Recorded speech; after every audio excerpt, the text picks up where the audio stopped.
Subscribe to our channel and press the bell icon for the latest updates. భారత batsmen అవుట్ని ద్వేషిస్తున్నారు. భారత batsmen వికెట్లు పడగొట్టాలంటే శ్రమించాల్సి వస్తుందని New Zealand జట్ spinner Mitchell శాంటన్ ఆవేదన వ్యక్తం చేశాడు. భారత జట్టు 5 వన్డేల సిరీస్ని 2 వన్డేలు మిగిలి ఉండగానే 3-0తో చేజెక్కించుకున్న విషయం తెలిసిందే.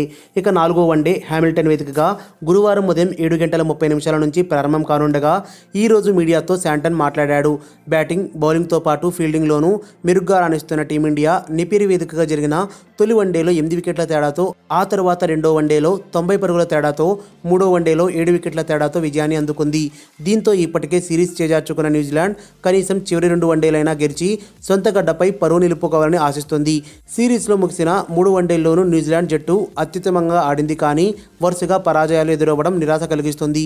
మ్యాచ్లో భారత బ్యాట్స్మెన్ అవుట్ అవ్వడాన్ని ద్వేషిస్తున్నారు, కానీ మిగిలిన 2 వన్డేల్లో వారిని త్వరగా పెవిలియన్ పంపించే మార్గాలను అన్వేషిస్తున్నామని శాంటాన్ వెల్లడించారు. మరిన్ని అప్డేట్స్ కోసం మన ఛానల్ని సబ్స్క్రైబ్ చేయండి.